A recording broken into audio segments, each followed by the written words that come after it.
Hey guys, John Polemy here, Actionable Intelligence. Today is Saturday, April 12th, and this is the weekly market update.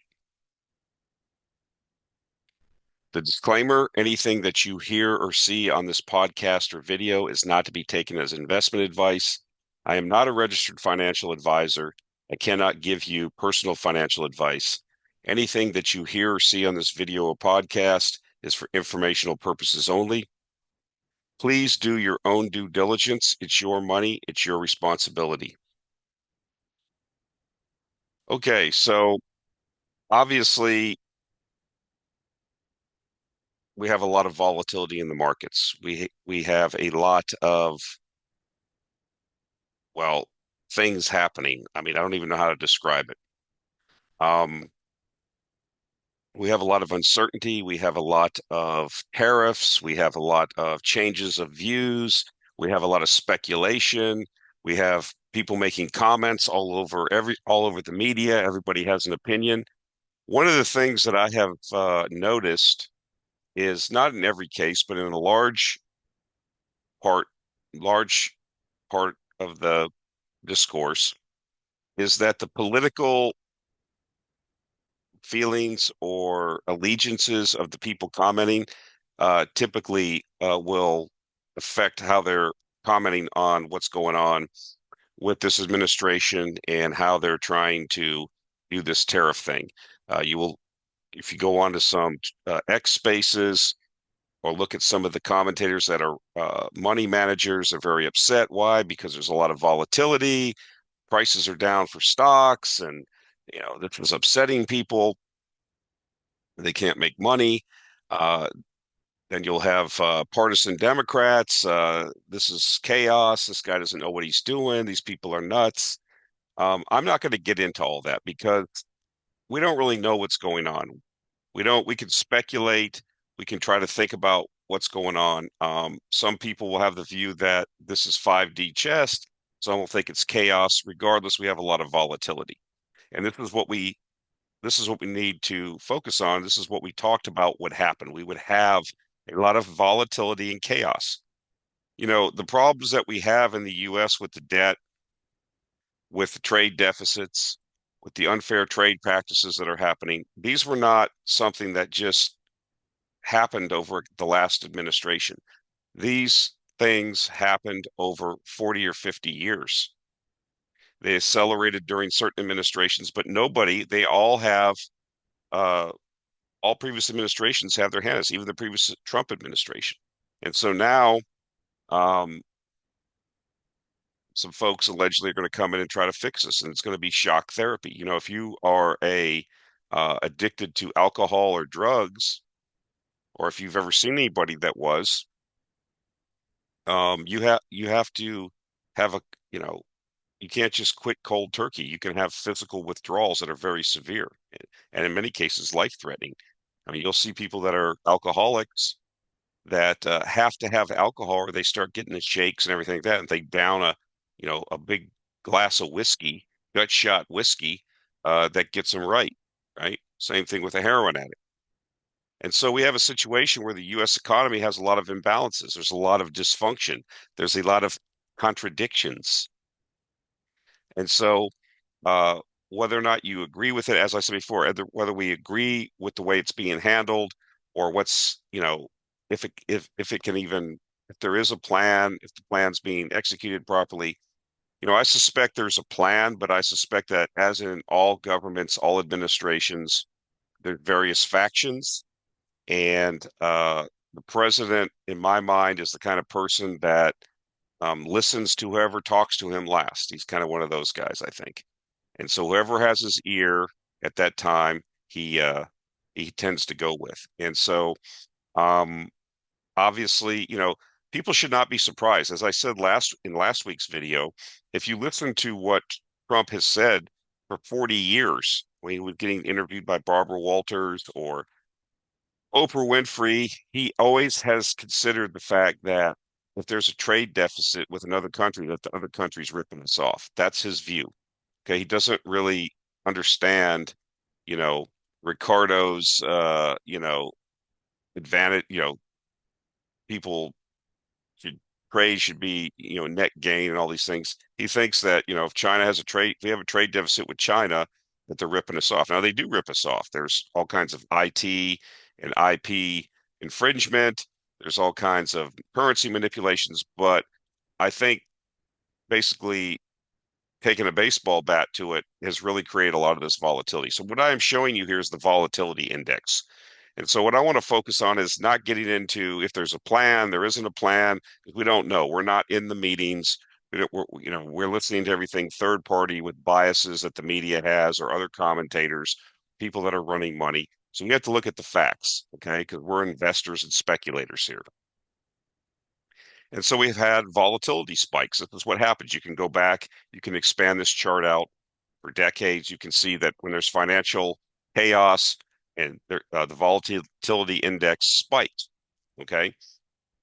Typically, when it spikes like it has recently, up to like 60 or higher, I mean 40 or higher actually, these are typically times when they're good buys. You will find that you should be thinking about buying things, and that's kind of the clue that I use. Because what you'll notice if you go back and look at this over time, it's not like volatility spikes and then stays up there. It spikes, things calm down. This is just a snapshot for the last few years.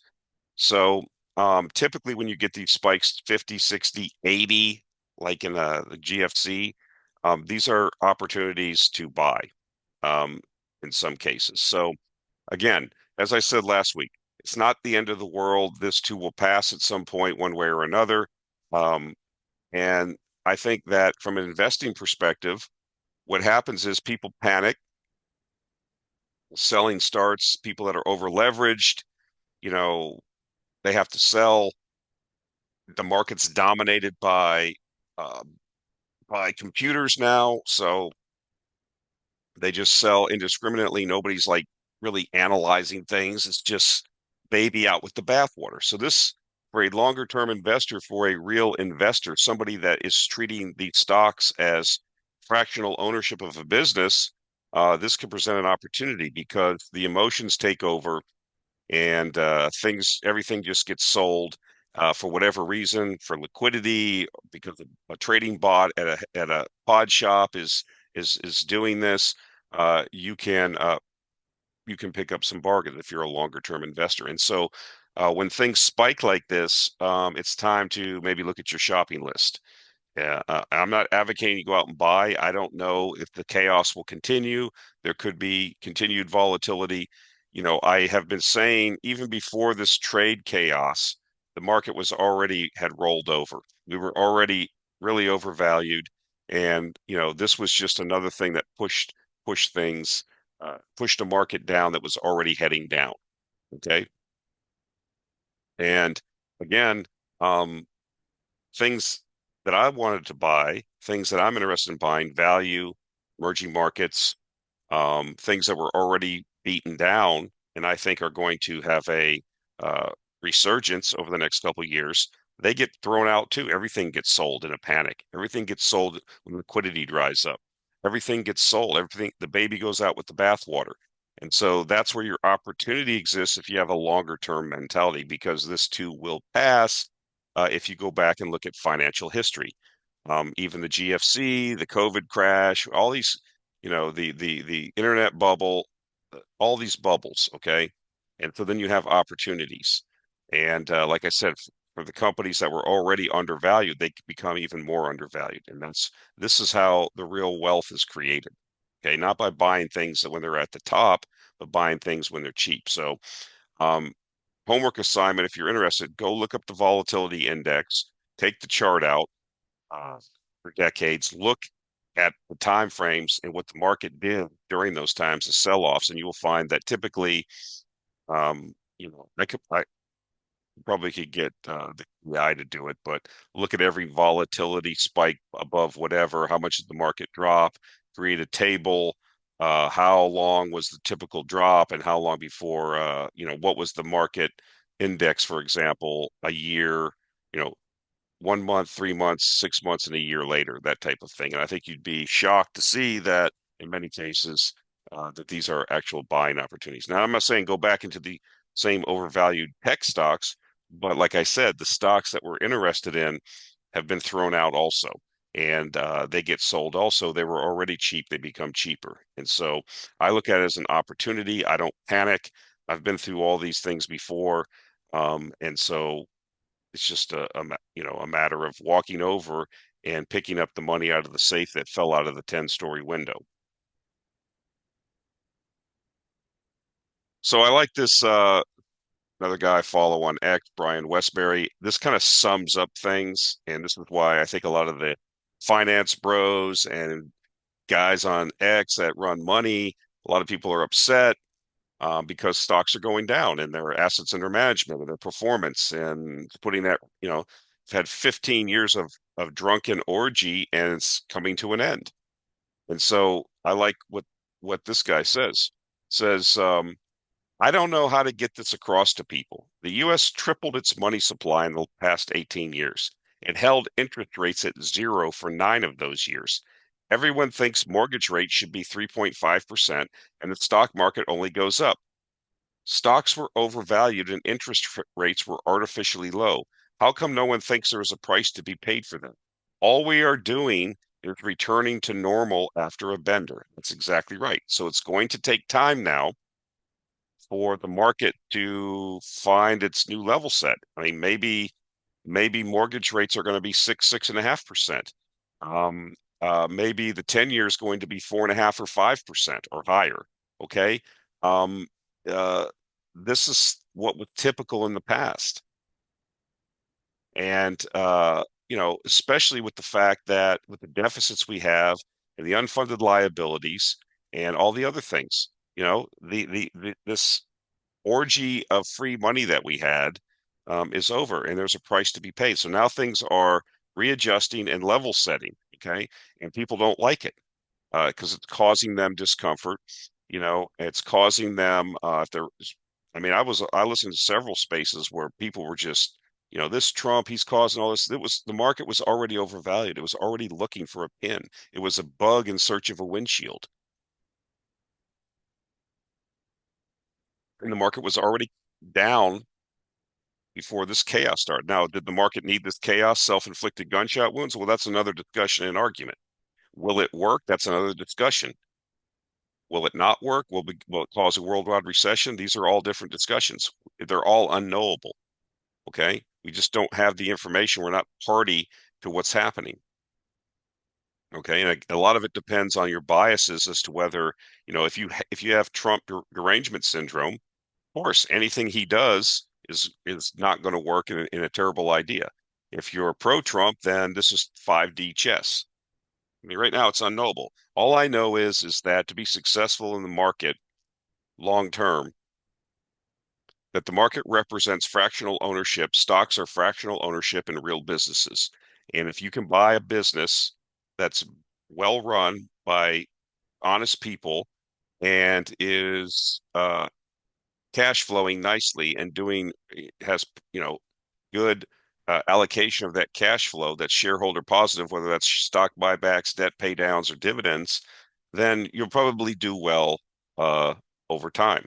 And then when you have the opportunity, when things go on sale because of a panic, that that should be looked at as an opportunity, not run to your fainting couch and collapse. But we see the same thing. This is why you can't get caught up into social media and all these other things. This is where the experience that I have and experienced investors, this is how the real wealth is created.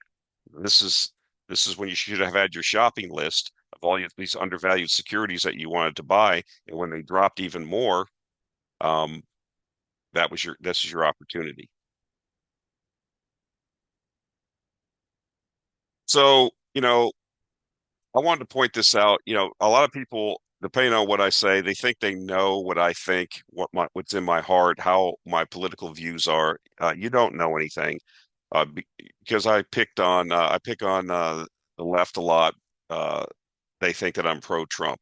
So you have this president that was talking about lowering the deficit. It was part of the plan, or what I thought was part of the plan from what I had read, which from there before they got in office, which was um, lower the deficit, Like we said, one of the arrows, get the debt to GDP down to 3% because it's currently at about a little bit over 6. Um, and get rates down, get the economy running again, get lower energy prices. We talked about it last week. And then I see this. Trump proposes $1 trillion defense budget. So I'm going to pick on the president. He's wrong here. This defense budget doesn't need to be a trillion. In order to, if you want to be the greatest president ever, if you want to make America great again, the defense budget should be cut by 90%. Now, pay attention, midwits that are out there. Pay attention because I'm going to qualify the statement. Under no circumstances will the defense budget ever be cut. Well, until the dollar collapses, then it'll be forced to be cut. It will not voluntarily be cut. Okay? The government will never stop increasing spending money.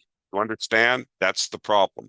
Okay? And it's not because of the politicians. You send them there. Voters send them there. The problem is the people. Okay? The people in the country, this is what they want. They want more spending. They benefit from it. They think they do. They don't see the long term. When somebody's smoking, they know that cigarettes, what the risks are, but they do it anyways because they like doing it or they're addicted to it. It's the same thing here. Because of the 4 and 2 year political cycle, there's no long-term thinking. Yes, we're going to increase, the Republicans like to increase defense spending. They like tax cuts. That's raises the deficits. That raises the debt. When the left is in, they like social spending and evidently giving free money out to all their cronies. And, the same thing happens with the military industrial congressional complex. They give the defense contracts out to Raytheon and General Dynamics and Lockheed Martin and everybody else. And if you go look on opensecrets.org, these companies recycle the money back in campaign contributions. Not all of it, but large sums. This is how things work. And you keep voting for these people because it's red team, blue team, right? So, anyways, I'm an equal opportunity criticizer here. Okay. If somebody does good, like at the end of the Biden administration, they were pro-nuclear. They were doing things. I was congratulating them. That was a good idea. When they do something bad, I get on them. This is bad right here. Why? This is completely out of phase from your statements. If you're trying to get the budget deficit down to 3% of GDP, which is double that right now, you don't increase defense spending. Okay, so you don't cut it, but you freeze it. What are we ramping up the defense budget for? Well, because this is what they do when they're in power. It's like when the Democrats are in power, they have their constituencies they take care of. Investment Recovery Act, SOPs to renewable energy. That's how it works, guys. That's why it doesn't matter who you elect, you're heading for the same problem, which is decline in the dollar as the reserve currency eventually, and the dissolution of the United States as a political entity. Doesn't mean it's going to happen next week, but it's going to happen. There's no Mr. Smith going to Washington or Dave like the movie. They're going to cut the budget and they're going to do all this stuff. That's not how this works. The man is not a dictator. There's an actual Congress there. There's different factions. There's different interests, hundreds, thousands of different interests. They're all maneuvering and trying to get their hands on that money and power. So, anyways, President Donald Trump and Defense Secretary Pete Hegseth pledged a first ever $1 trillion defense budget proposal on Monday, a record sum for the military. Trump, during a press event with Israeli Prime Minister Benjamin Netanyahu, said the upcoming budget would be, quote, in the vicinity of $1 trillion. And then this was tweeted out by Hegseth, coming soon, the first $1 trillion defense budget. Hegseth posted from his personal account, P.S. We intend to spend every taxpayer dollar wisely on lethality and readiness. So this gives me pause. This should be criticized. They should not increase defense. The defense budget should be cut massively. It will never happen. I know that. You know that. But it should be cut by 90%. Right now it's $890 billion. Cut it down to 80 billion. Take the 790 billion and shore up Social Security and Medicare that are on their way to failing. But that's not going to happen. And so I have people still, emailing me and tweeting at me, DMing me. Well, the Doge got, well, where are all the cuts? Where are all the cuts?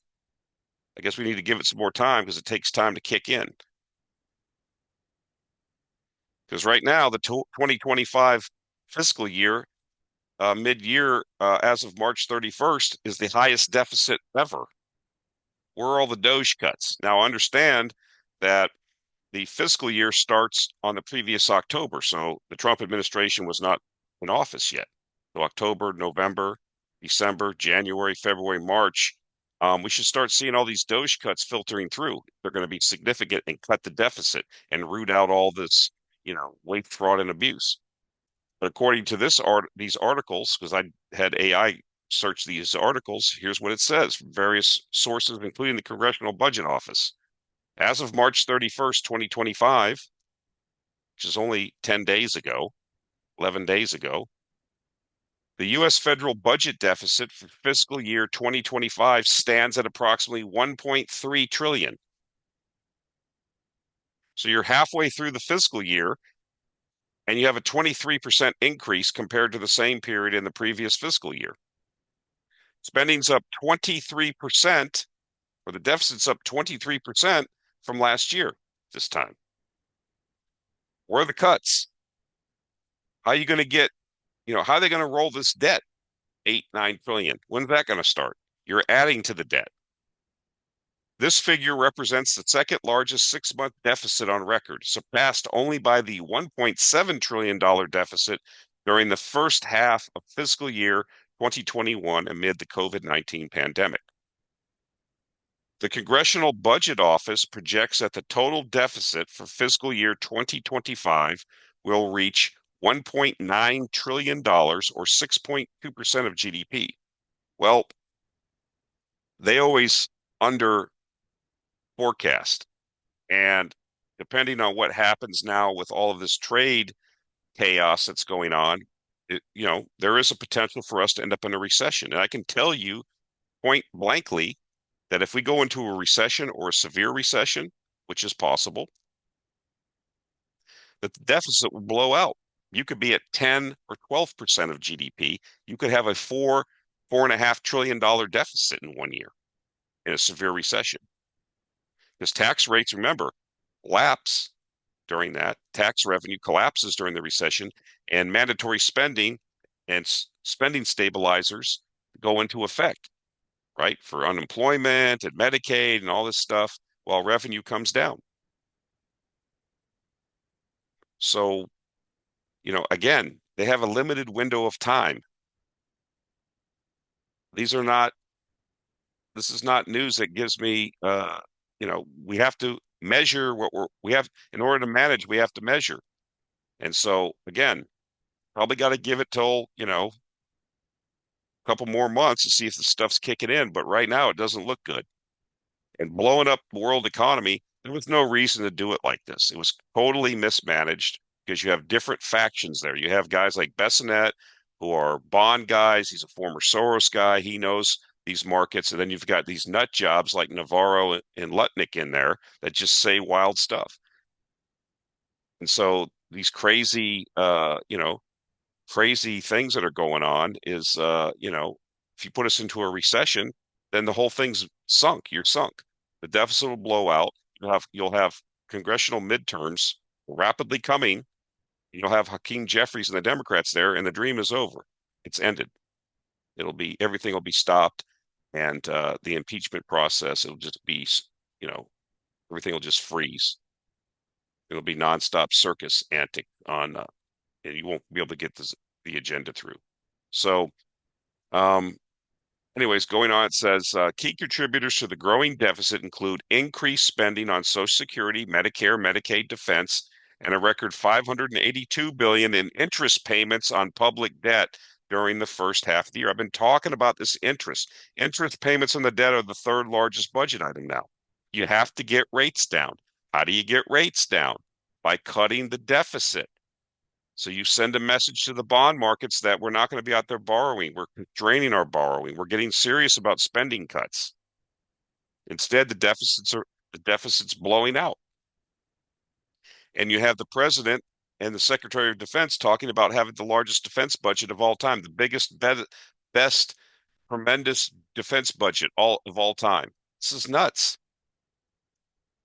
And so, you know, if you don't get rates down, you can't have the economy recover, okay, by the time the midterms come and show progress so people can go and say, hey, there was chaos, you know, it but it seemed to work and my life is better because people vote with their pocketbook. Right now, you just have chaos and nuttiness.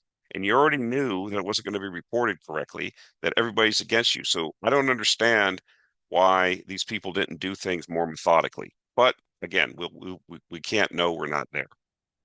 But this is not how this plan is going to work. The three arrows, remember, low energy prices, which we've got because of recession fears or depression fears. And the other arrow is to get the deficit down, to get rates down, so we can get to and allow the Federal Reserve room to cut rates and get this economy moving. So I don't see it right now. So we go back to the Ray Dalio quote: "If you don't own gold, you know neither history nor economic." So I'm going to talk about gold this week. Gold made an all-time high. Why? Because people think the United States is crazy and out of control. And if you have a reserve asset being treasuries and you have the deficits blowing out, if you have uh, chaotic decisions being made and then reversed, within a day or two, or sometimes the same day, people are like, wait a minute, these are not rational people. If you see the deficits increasing, if you see a government saying they're going to increase spending on defense, I mean, you're like, I got to get out of treasuries.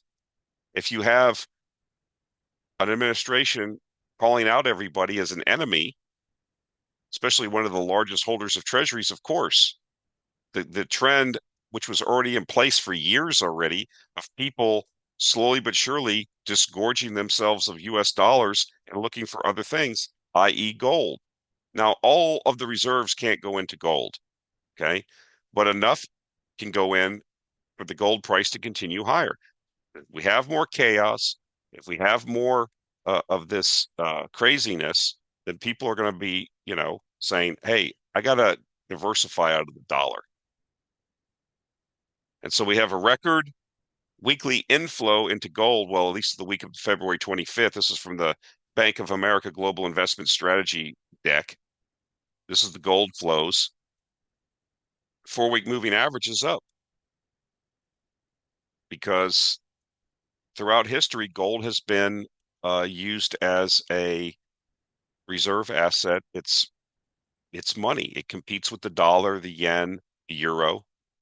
That's another thing that Dalio said. I've talked about that speech that he gave, or not speech, but discussion, question and answer session at the Council of Foreign Relations is on YouTube. Look this up. That's where he says this, where he was talking about gold and why he owns gold, and people were snickering and thought it was funny. Well, I don't think it's funny now. And the reason why is because everything that I've been talking about, the slow motion train wreck, continues.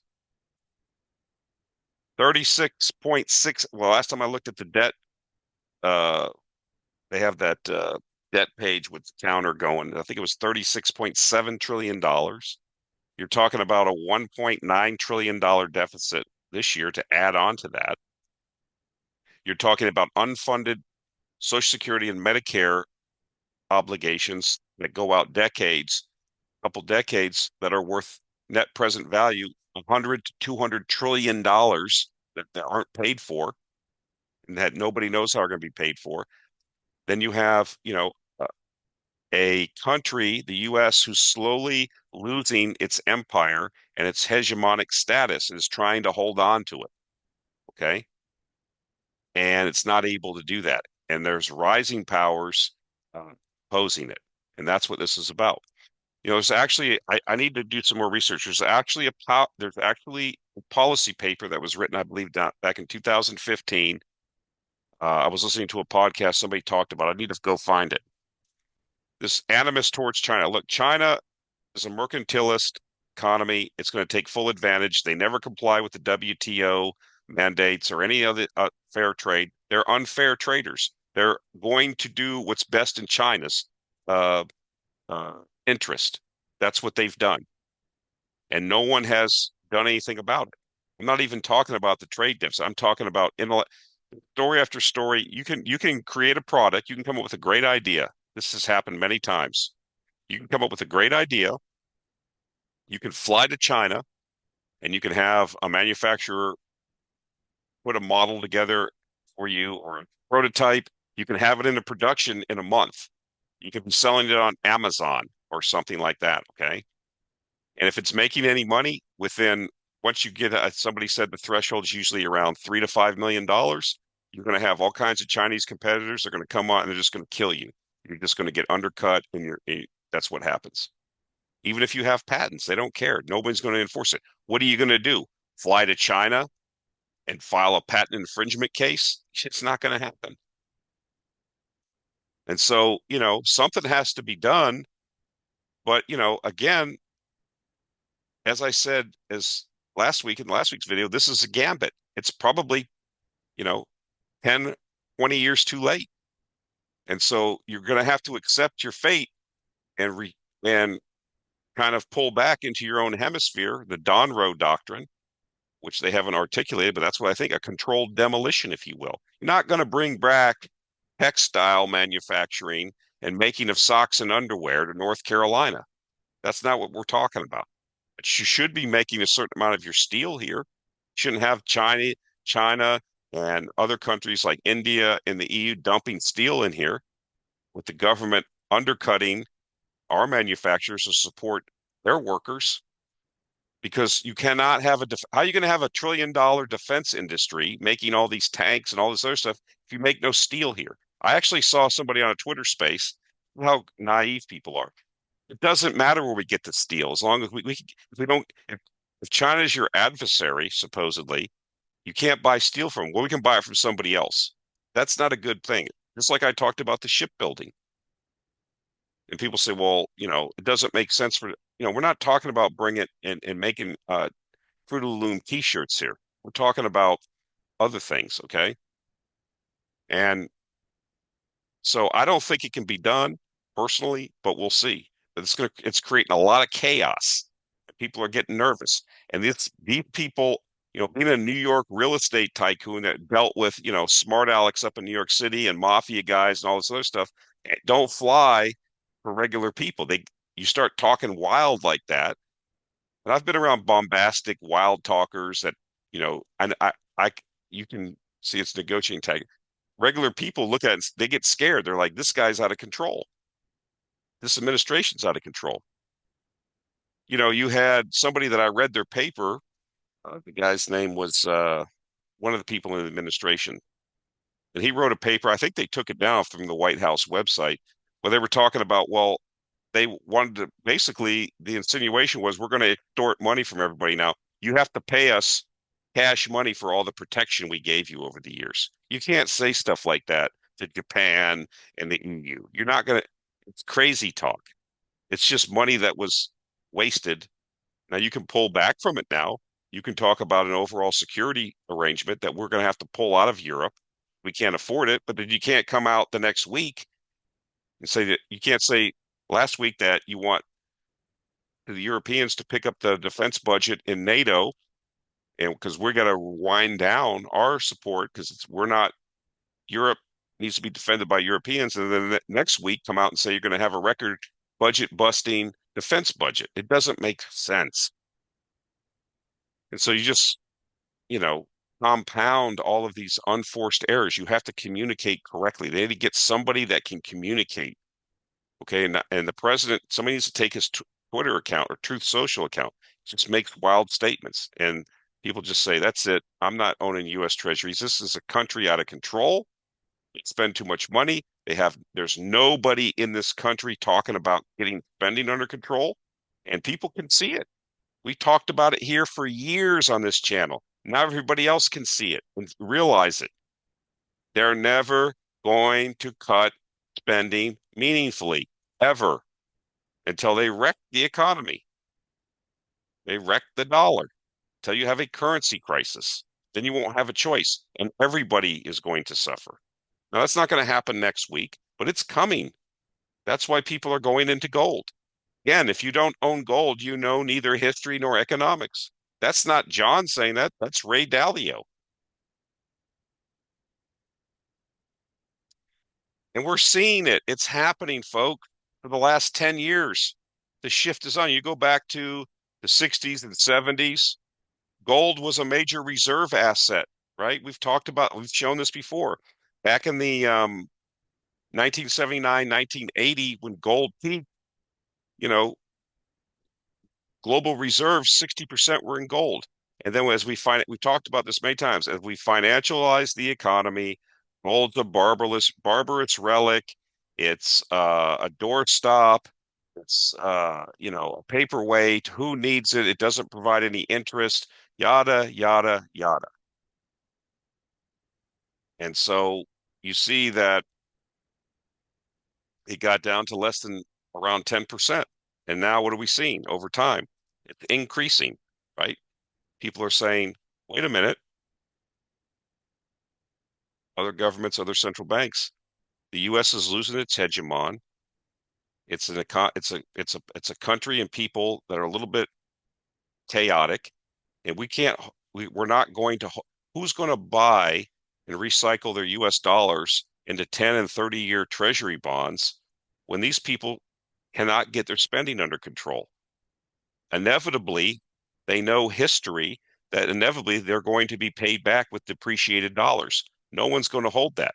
Now, you can't put all of your reserves into dollars or into gold, but you can, defer it. You can, or I mean, you can diversify. And that's what people are doing. Okay. Why wouldn't they? And, if you want to see gold go down, you start talking about having a balanced budget, cutting spending, dealing with these entitlements. These are things that are not even allowed to be talked about in Washington. It won't happen. It cannot happen. The people in the country don't want to have the discussion. You've got to talk about Social Security and Medicare. They're the number one and number two things on the budget. Number three is the interest on the debt. So you have to stop the spending because at some point you're just going to be borrowing money to pay the interest. And now you're in an emerging market, right? And you're going to have a currency crisis. And we're rapidly heading towards that. And these people are talking about raising the defense budget. Now, a lot of people had hope for Doge and all this. Maybe it'll come through. Maybe they'll find all this waste, fraud, and abuse, and there's hundreds and hundreds of billions of dollars of waste, fraud, and abuse. But I don't think there is.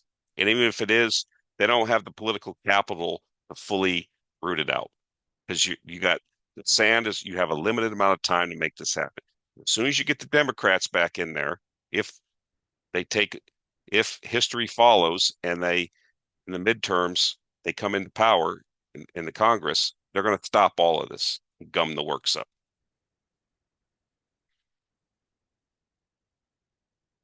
So what's happening? One of the things we've talked about, yes, gold is making record highs. The gold price of gold, not just in dollars, but all currencies around the world are doing this. Okay. And so one of the things we talked about is, you know, when are the gold stocks going to react? Gold stocks, there was this huge bifurcation as gold went higher. The gold stocks were going down and instances are stagnant. What is going on? John, what are you talking about? Why aren't the gold stocks going up? Because the mindset, I said, as long as these tech stocks were going up, as long as the AI dream was still valid in people's minds, as long as the visions of sugar plums and unicorns and ice cream and cake and little girls with pigtails was out there with lollipops, no one's going to buy gold stocks. Oh, that changed. What happened? The tech bubble is deflating. And so the capital is rotating out of that. And it's looking around going, wow, you got gold trading at 3,200 and change. The oil price is down 20%. Guess what? Gold company earnings are going to be lit. They start forecasting, people start going, gee, what are Q1? We saw what Q4 gold company earnings were. What's Q1 going to look like? Because the gold price is even higher and the oil price is even lower. And so money's starting to rotate. You have a breakout. This is a multi-year chart, folks, of the GDX. This is the uh, ETF of the major gold producers. It's breaking out. It's a cup and handle. Here's your cup. Here's your handle. You just broke out in the last couple weeks. I think that the gold stocks are going to have a bull market like they've had in the past several times, where if you're positioned correctly, you can create life-changing wealth. Now, I had the same conversation about uranium stocks about 3 or 4 years ago on this channel, and a lot of people ignored me. There's no bull market like a gold bull market. So we have an opportunity developing here. So, of course, what is happening is exactly what we thought would happen. We needed the mindset shift. We needed the the air and the aura of invincibility and never-ending profits in the tech sector to get punctured. And now people are rotating money out and they're looking for, okay, what's, and people do research and people do earnings forecasts. And they're like, wow, a lot of these gold majors, not all of them, you have to be selective. Some of these things are really capable of earning a lot of cash. Now, if they're not growth stock, they're burning matches, folks. They're not investments, they're speculations. Okay. So you have to be careful here. I don't know how high the gold price will go. Usually these gold bull markets go on for a year or so. But you know, it starts with the gold majors, works its way down to the intermediates, down into the juniors, down to the developers, and down into the moose pasture. Happens over and over. And so we're seeing now the breakout in the majors. Mostly, I think, just because of the tremendous amount of cash flows. I mean, these things are like, have some earnings power finally. And so that's what happens in resource investing. I'm not a resource investor per se. I'm a investor and speculator, and I look for things that have the ability to go up in my speculations 3, 5, or 10 times. And blown out sectors in the resource market, because they're cyclical, offer that opportunity. Gold stocks now are offering that opportunity, in my opinion. They have confirmed it.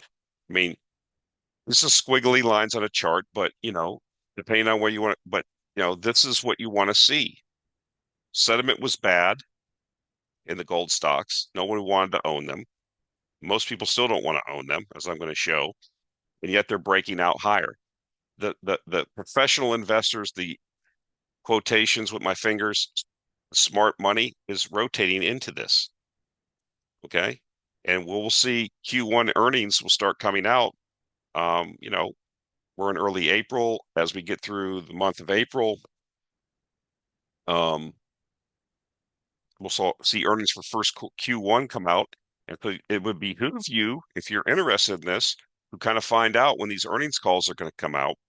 Agnico Eagle, Alamos, Anglo Gold, Newmont, and listen to the conference calls and listen to the guidance that they give. If gold stays this high, are their costs going up? Are their all-in sustaining costs kind of staying not rising or not rising as fast or going down because energy costs are down? And what kind of margins do they have? What are they doing with the cash that they're getting? Okay. Every one of these companies has a different story.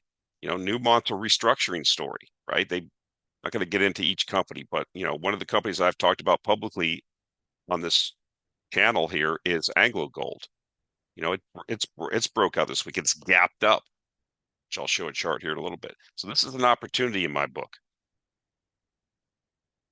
So here's the Gold Junior ETF. This is the GDXJ. Okay, these are your smaller companies.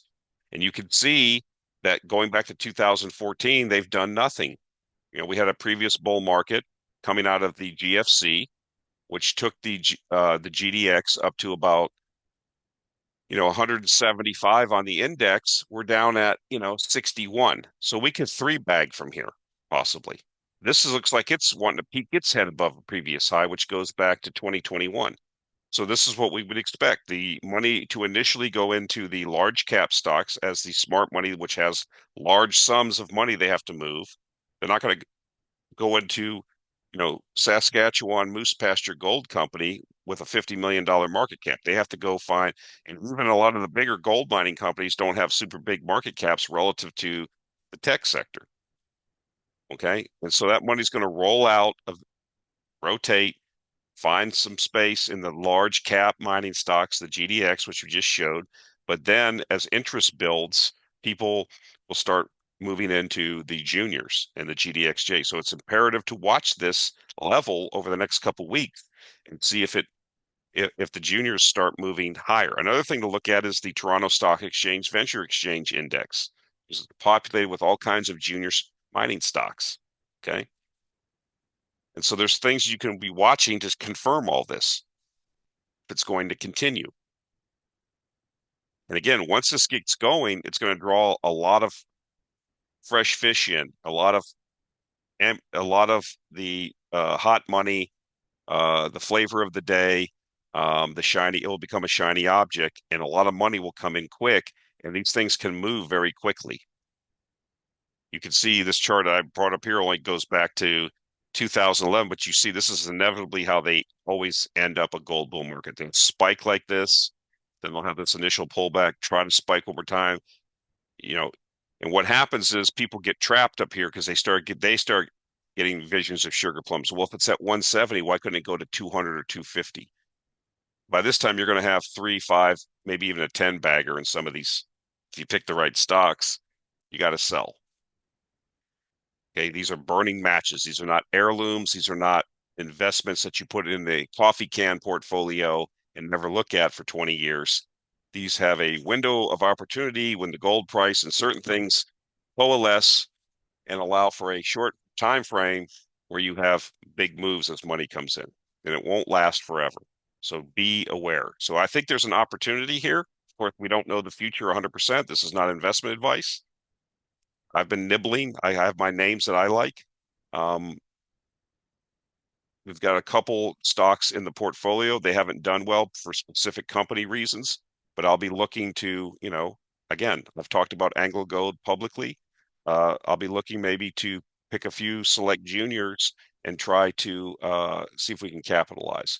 You can just buy the index too. You can just buy GDX or GDXJ. You don't have to get cute with this. You can just buy the ETF if you think gold prices are going higher and you don't have the time to research, but everybody always wants to get that 10 bagger. I wouldn't do that. I'd say, can I catch this wave and have a fun time surfing this wave while it goes on? Okay. But if you want to get in there and do the work, I think there's an opportunity for life-changing wealth. So let's talk about Anglo Gold. I've been talking about this publicly. It's one of the companies I own. My personal portfolio, I don't really have it in the AIA portfolio just because I'd like to talk about a few things publicly, just for you guys, just as reference points to what I'm doing or how I think or how I pick stocks. This was a turnaround.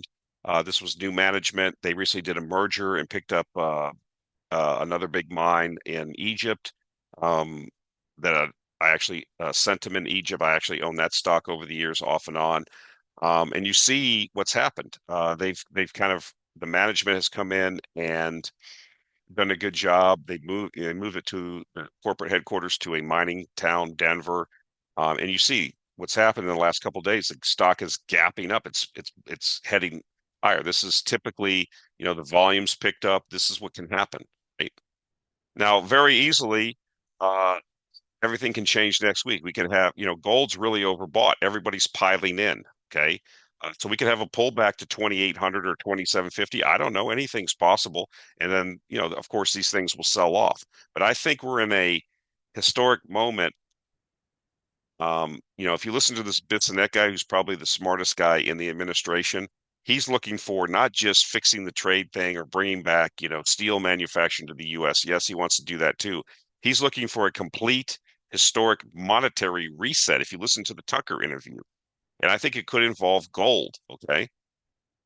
And he said that he could see that happening, not that gold's going to be part of that, but that for a new Bretton Woods agreement for worldwide financial, he wants to be part of it. That's what he said.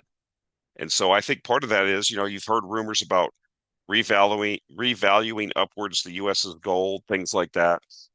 And, I think again, we're in the right place at the right time. And I think, you know, being here and then watching all of that fish swim our way, or everybody skating to where we knew the puck was going to go. And this you can go through the charts this weekend and look at the bigger companies, and you'll see the upward bias on the stock prices. Again, you have to look at each company individually because they're not all created equal. Okay. I would not be a buyer of a company like Barrick. Okay, they have issues. There's other companies that have issues, but there are well-run companies that have good properties and have good managements and are now reaping the fruit of the gold bull market. So this is I wanted to put this on, or somebody put it on Twitter. This is perfect. I'll put this on the Facebook page also so that you can go look at it. A lot of that, we have the Actionable Intelligence Alert Facebook page, free group page, and I'll put a lot of these charts in there because I blast through these charts in the weekly call. But then people said, well, I wanted to, see that chart or whatever. I put a lot of these more interesting ones. You can go peruse it there.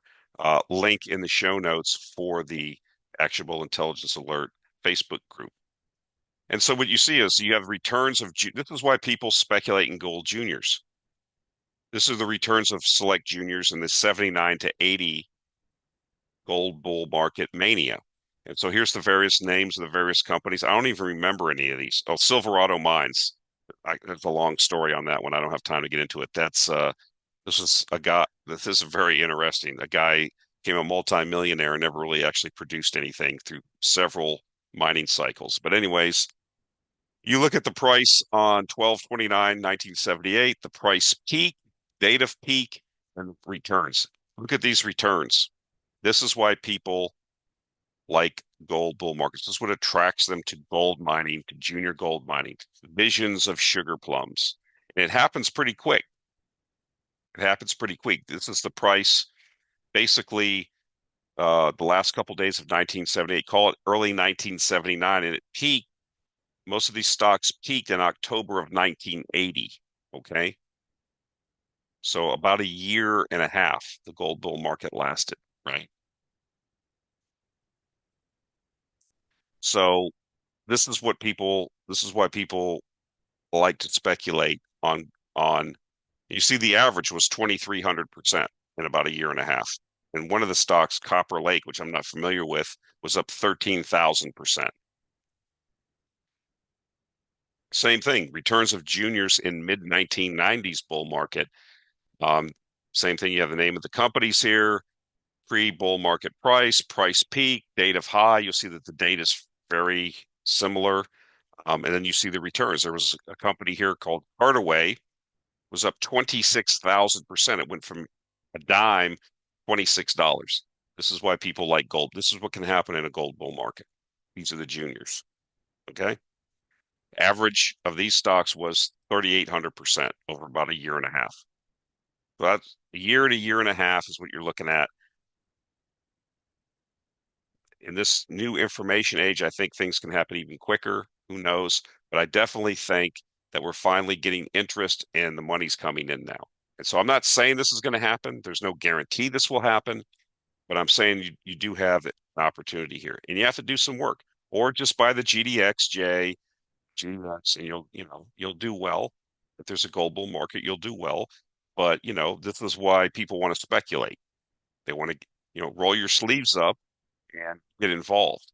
Then you have to kind of know something about mining, and you have to understand, well, this company drilled all these holes, and then you look at the map. I've been in so many of these mining conferences or talked to these people or these managements. It's like there's no roads here, there's no electric power. How are you going to develop this? Yeah, but look at the drill results. Yeah, you're never going to build a mine here. No one's going to come in and buy this thing. Okay, so there's a lot of things that go into this. The management, right? The people, the financing, the jurisdiction, all these things. Is it a takeout target? Because most of the companies that develop a junior mining company don't have the ability to actually build a mine. So it's different skill sets. So you got to, complicated. That's why it's not easy. But we look at this chart that was on Twitter, and this is what gives me great this is why I'm saying we're still early, right? This is the gold price in blue. This chart was made as of up till 10 April, right? Daily 26 from 2020 to a day ago, 2 days ago. This is your gold price in blue. This is the current shares outstanding. Remember, the GDX is an ETF, so as people buy it, they have to issue more shares, right? And so you see the amount of shares, current shares outstanding, are going down as the gold price goes up. So this interest still isn't there. People are not, the money's not coming in.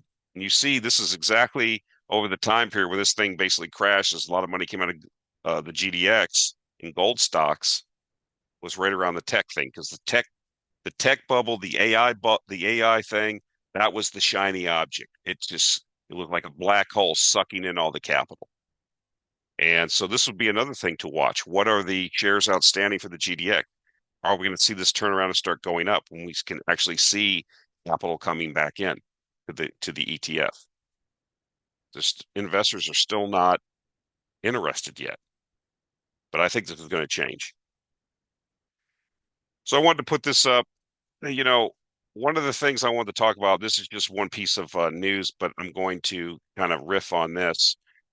You know, I've been a long suffering, I wouldn't even say long suffering because I buy oil stocks. I read J. Paul Getty's book. I read The Prize. I read about John Rockefeller. And what I noticed about these big oil men, what they would do was how they built their empires.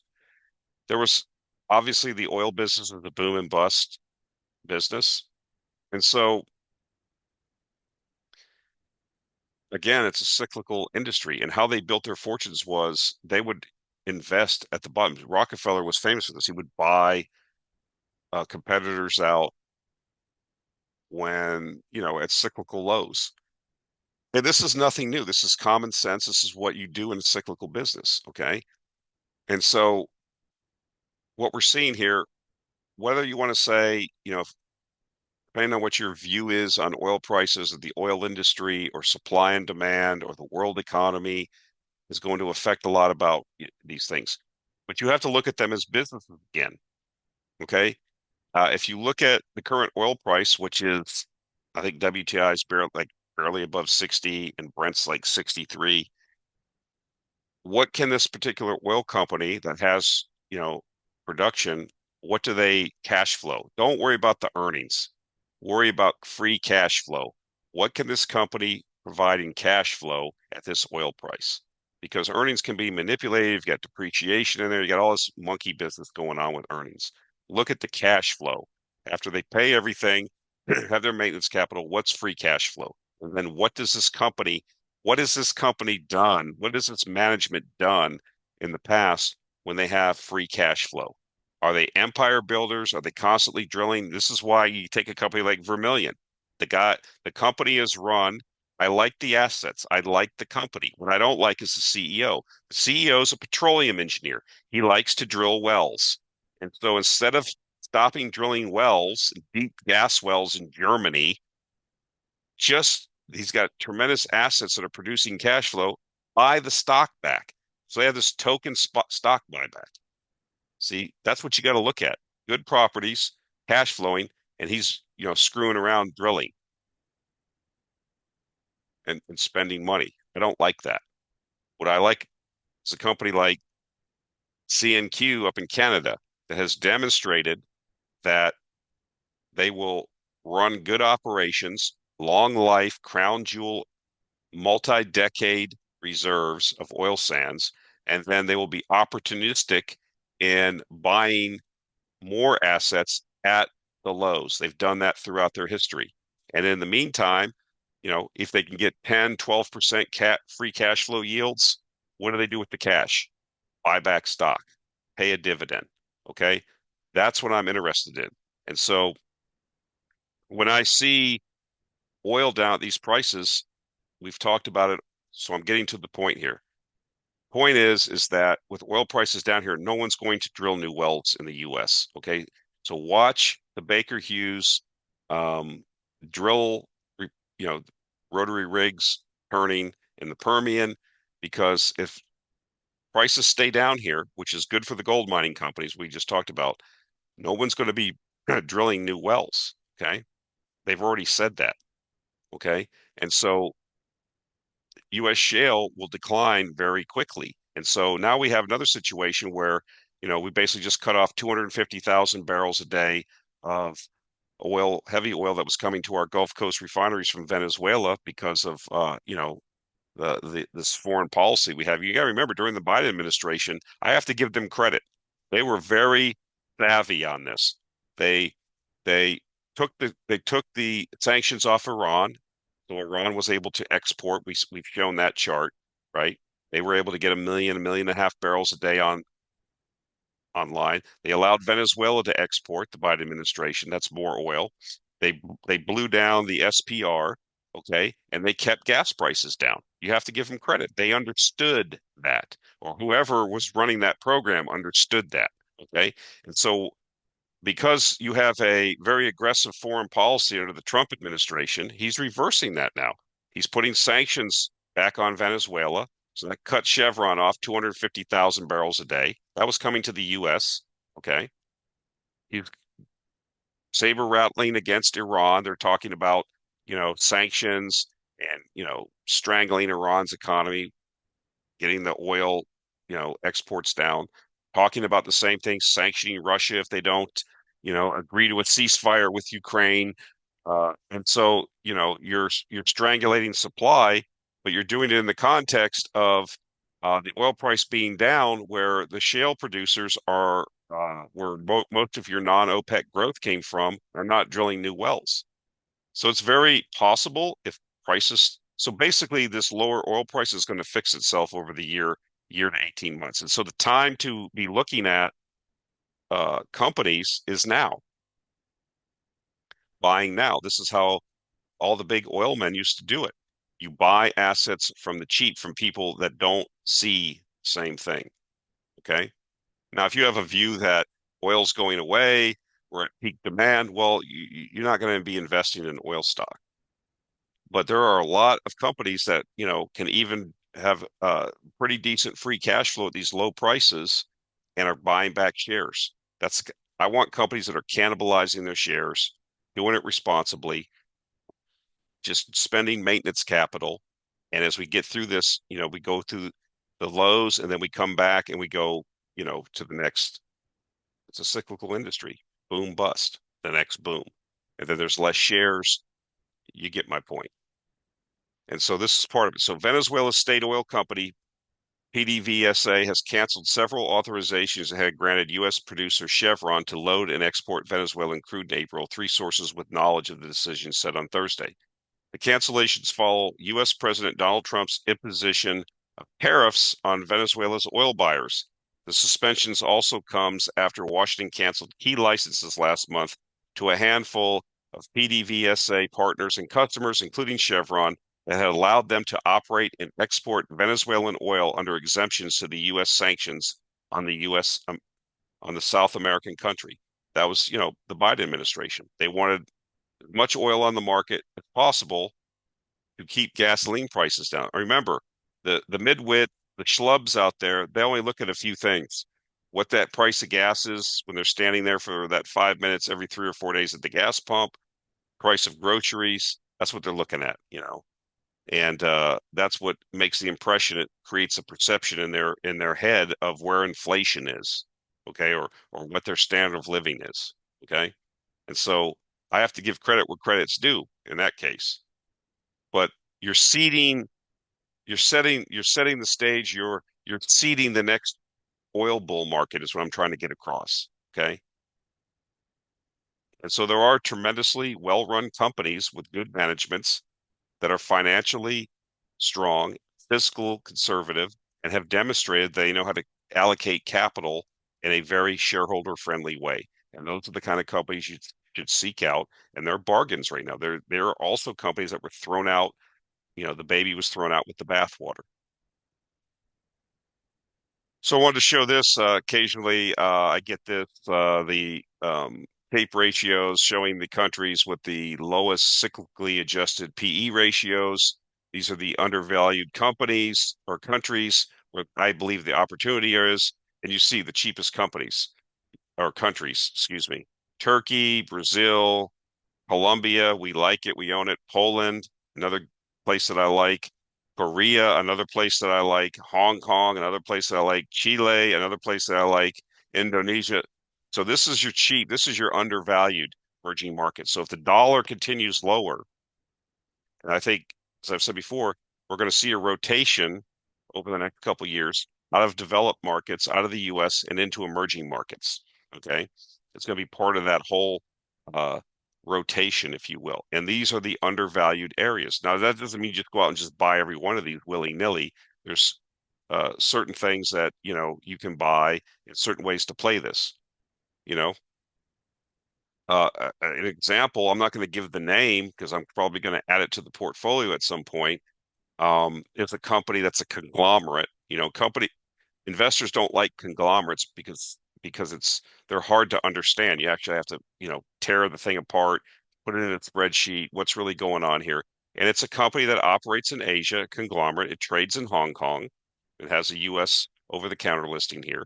And it has three or four different businesses that it owns majority stakes or near majority stakes in. One of the largest things that they own is, a noodle company, maker of noodles in Indonesia. Okay, I think it's the largest.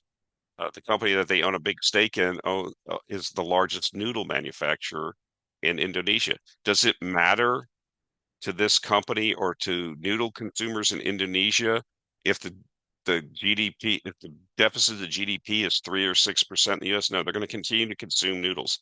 It owns telecom assets and toll roads in the Philippines and power plants in the Philippines. Okay. It owns part of a gold mine. Okay. But it's hard to understand. This thing got whacked like everything else. I already liked the company. It recently came out with earnings. Its earnings were up like over 20%. It's consistently been earning money, okay, cash flow, and increasing their dividend. This thing's been basically almost like chopped by 40%. So you have to ask yourself if shares in businesses if stock shares in stock or whatever represent fractional ownership, and I like the business already, which I own the stock in my personal portfolio. If it sells at a PE of around 3, by the way, it was already selling cheap like that. If I liked it at 3 at $5 and it dropped to 3 and its earnings are going up, and basically, you know, anything that happens in the US, what does that have to do with the price of noodles in Indonesia? You get my point? So that's why I think, there's always going to be opportunity if you do the work. So I put here, not big on the political thing, but this is an actual Bloomberg report, and I wanted to put here, they always say about, President Trump and MAGA, promises made, promises kept. LOL, I put here. And so this is from Bloomberg. President Donald Trump signed an executive order aimed at relaxing rules that limit water flow for shower heads. Targeting an issue he has long complained makes it harder for him to properly wash his hair. I don't know if this is a parody. Somebody made this. Things are so crazy nowadays that this could actually be true. I didn't seek out to see if it's true. I just thought it was funny because it sounds like something he would do, but it may be parody. That's why I'm saying it. Truth is stranger than fiction nowadays. So the order ends water conservation standards that restrict the number of gallons per minute that are allowed to flow through shower heads, according to people familiar with the matter who detailed the action ahead of the signing. Quote, in my case, I would like to take a nice shower to take care of my beautiful hair for 15 minutes until it gets wet. Drip, drip, drip. Ridiculous, Trump said Wednesday in the Oval Office as he signed the directive. Quote, what what you do is you end up washing your hands 5 times longer, so it's the same water. And we're going to open it up so that people can live, unquote. It sounds like something he would say. Promises made, promises get those shower flow rates up. All right, guys, that's it for this week. A lot of things happening, a lot of fear, a lot of anxiety. One of the things you can do is understand that the stock market is a market of businesses that you're able to buy fractional ownership in. If you look at it that way, if you look at it long term, this opportunities then become obvious to you, okay? If you're a speculator and you just care about markets going up and down in the short term, well, that's different. If you're buying and selling options and doing all this wild stuff, well, we are here as long-term investors with, with occasional speculations when things swing in our favor. And so I like it when volatility spikes. I like when there's chaos in the markets because it presents me with discounted uh, share prices for companies I already like and businesses I want to own and managements I want to be partnered with. And so if you look at it that way and you have the long-term perspective, if you go back and do the research, look at where volatility spikes throughout history when the VIX goes to 40, 50, 60 or higher. Look at what happened with the S&P 500. Yes, it went down, but look what happened 3, 6, 12 months later. Okay. And I think you'll have a different perspective. Remember, these are not baseball cards or pitching pennies here. These are, this is fractional ownership in businesses. And I think if you people forget that or never even understood that, and they're not shiny objects and they're not just numbers going up and down on a screen. Okay. And if you understand that and approach it that way, I think you'll have a different perspective. You'll say, wow, I'm not scared. I'm excited because this is an opportunity for me. Okay, that's it for this week. We'll talk to you next week. Thanks and have a good rest of your weekend.